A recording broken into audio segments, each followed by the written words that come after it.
Hey, welcome to the latest Democracy 4 developer video blog. I'm Cliff. I am one of the programmers and designer on the game. We're currently sort of in the run-up to releasing a kind of alpha build for people who want to get hold of it soon. I keep saying that and I don't say the exact date, but it's very soon. It's very soon. The trailer for the game is done, at least the kind of like first trailer for the sort of alpha and early access version. I might play a little bit of it in the background as I talk about it now, but we haven't released that yet. I have updated the website a bit, so the website is not full of really out-of-date screenshots and stuff like that. So we're getting there. It's mostly balance and bug fixes. It's not features anymore. There may be features that we add during alpha and during early access, but at the moment I'm trying to get a really stable build that people are going to be able to run happily. And then the minute we've got that, we want to get it into the hands of people. So I'm going to talk about the stuff that we've done over the last 2 weeks. I'm just going to start a new game. One of the things I did is speed that up, actually. Something that I think may have gone in really recently. Yeah, economic cycle. There's this kind of theory that there is a general economic cycle of kind of booms and busts, right? So we go through like a global boom and then a global recession, and at the moment we're heading towards probably a sort of dip in that because of the COVID virus, which is like not part of the normal cycle. But anyway, the Democracy Games have always modelled this as a kind of like sort of sine wave of kind of global economic events, and every mission starts at a certain point. Every game you play starts at a certain point on the economic cycle. In the case of the UK, by default, we're starting at this point 43%, whatever that means, and that means you're just starting to go into a recession.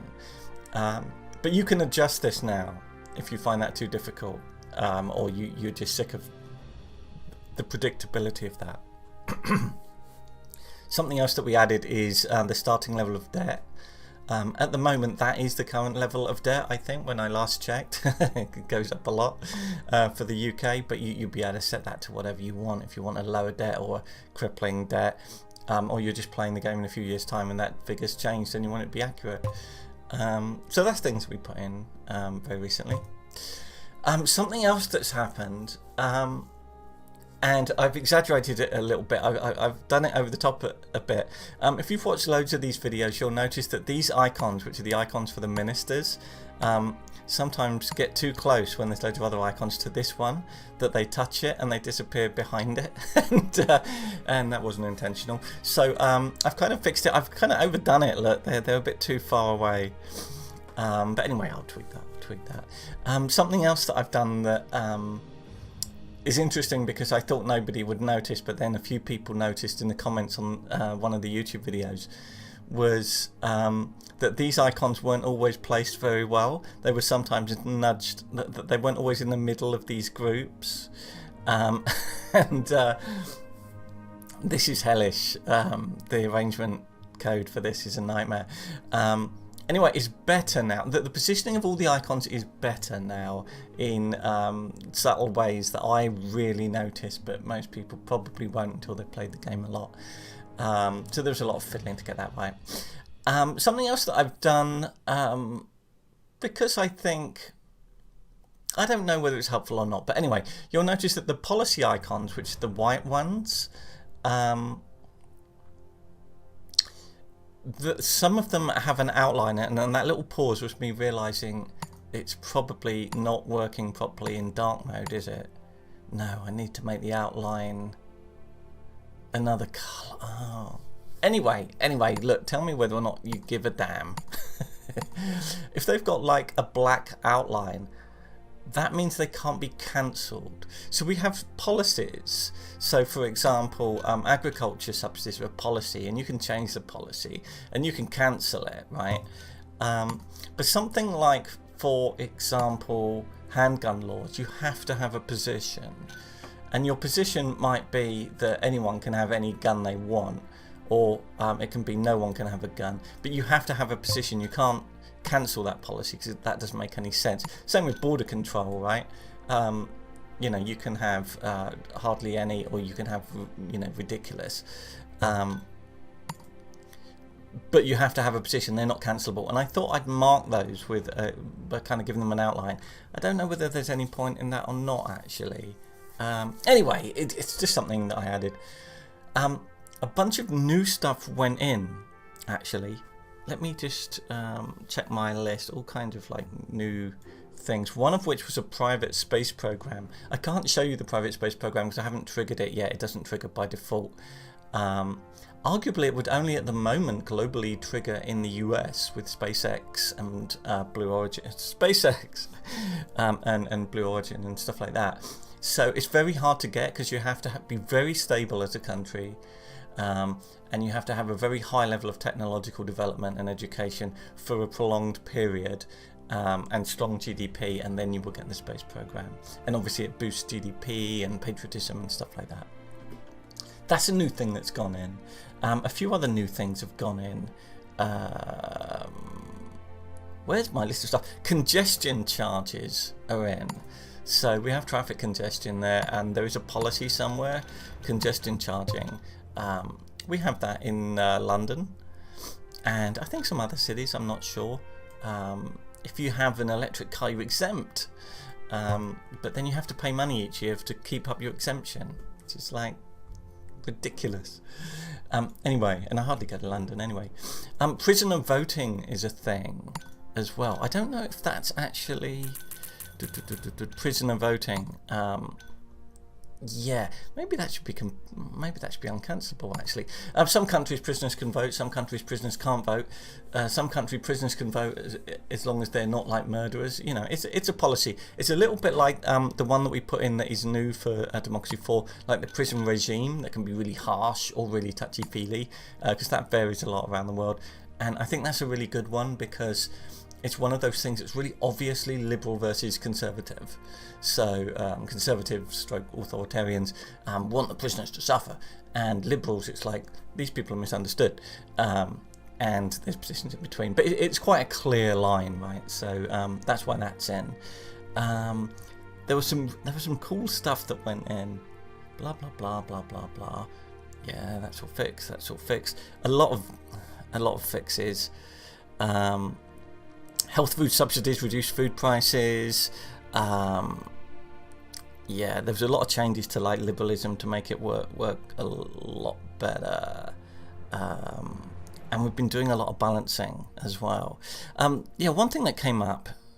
Where is it? Where is the picture of food that Cliff does not eat much of?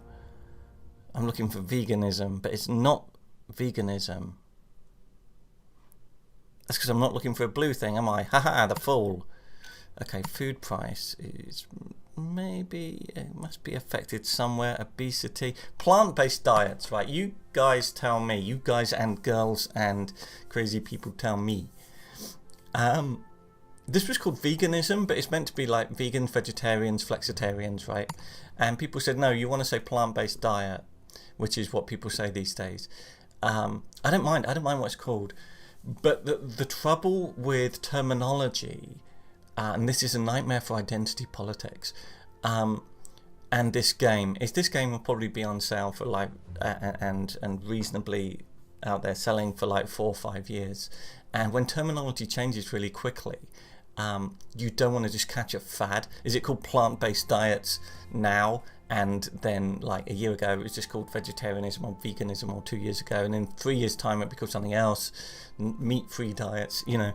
I worry about things like that because you want a game that's going to persist, that's going to appear relevant. If you've ever played Democracy 3, you'll notice there's a dilemma in there for the V chip, which dates it massively. Might have been Democracy 2. And the V chip was this idea a long time ago, when the internet wasn't much of a thing, that you'd put a special censorship chip in people's televisions so that you could stop your kids watching unsuitable TV. I mean, like, you know, this is not a big concern anymore, and it's not in the game, obviously. But I'm wary of just catching a moment rather than talking about like real established politics. So there's been a lot of bug testing stuff. I have one crash bug at the moment that is really annoying. That means I can't keep doing multiple election playthroughs without it crashing me having to reload. But we're working on it. We know what it is, I think, and that should be done quite soon. What I'm going to be doing in future is probably just showing you playthroughs of certain aspects of the game and how they affect stuff, and talking about some of the decisions that we've made, because we're not going to be putting in piles and piles of new features at this point. It's mostly going to be about balancing. This is a game that really needs to be as balanced as possible. It's never going to be totally balanced. It's never going to be perfect for each playstyle, because there's so many different playstyles. At the moment, what I keep doing is trying to play through the game in a very conservative way.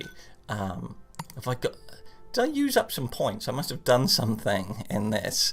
So where's the yeah, I can't change that. Let's just go to the next turn and show you what I mean.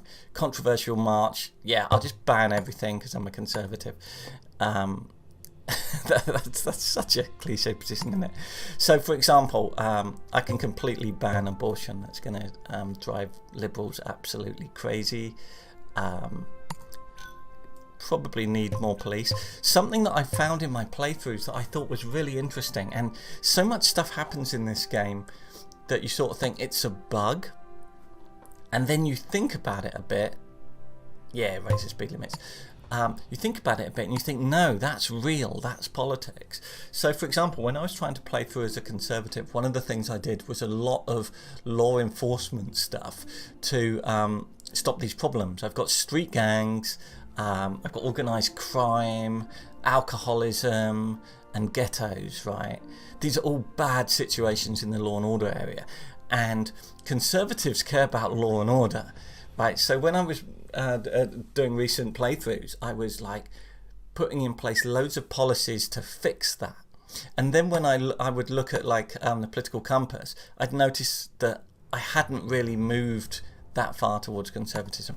Partly because it takes time, but also I didn't have that many conservatives. I was expecting to have loads and all this, and then I like looked at all the equations in the code, thinking, well, I need to rebalance this, right? And it turned out no, because crime and violence makes people conservative, and it kind of does, right? So you can see this playing out in America at the moment with Trump and his kind of recent speech, which was basically positioning him as like the law and order president. And it's interesting when you think about it, because there's no point in being a law and order president. Let's look at the membership inputs. There's no point in being a law and order president if there is law and order, because people are like, yeah, but that's fine. That's fine. If you have riots and all kinds of problems out there on the streets, then you want a tough president to come in and fix it. Actually, if the police have got everything under control, that argument doesn't work, which is fascinating, really. So, like, I have no official opinion on the current US election or candidates, obviously. But it is an interesting thing that is emergent from playing the game, that you realise that if you want to live in a conservative society, you actually want some chaos, because it is on the promise of fixing that chaos that you will attract support. And the opposite applies, well, the opposite applies, and also the opposite applies when it comes to economics.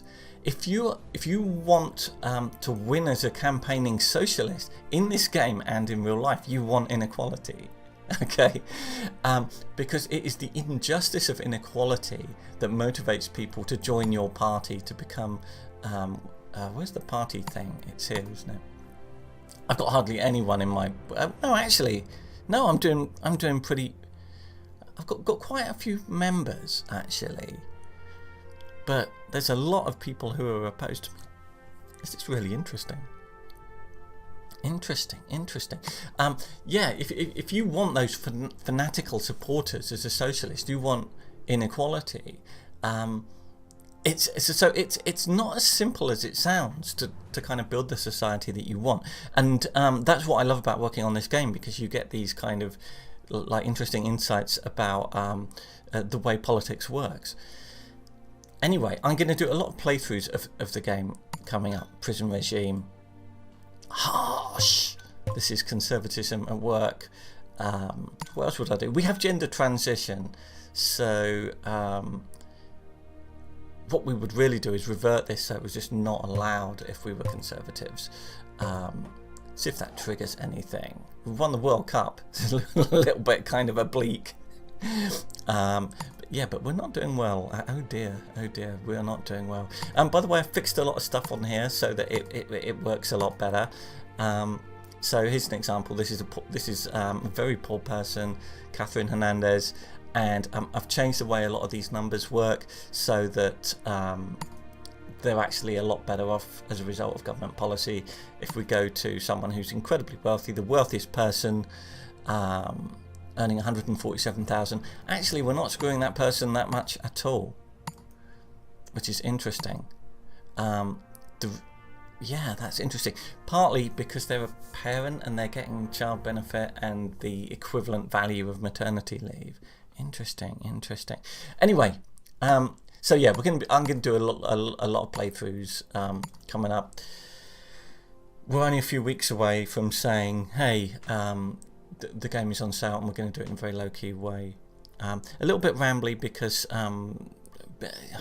that's me. Anyway, please like and subscribe this video, or follow me on Twitter or whatever in order to find out exactly when it goes on sale. I don't know if it's probably not going to be before the next video. The next video will probably be the last one. I don't know. Let me know what you think about circling these things and pretty much anything that you want to know in the run up to us releasing the game. Thanks for watching, and I will see you in 2 weeks.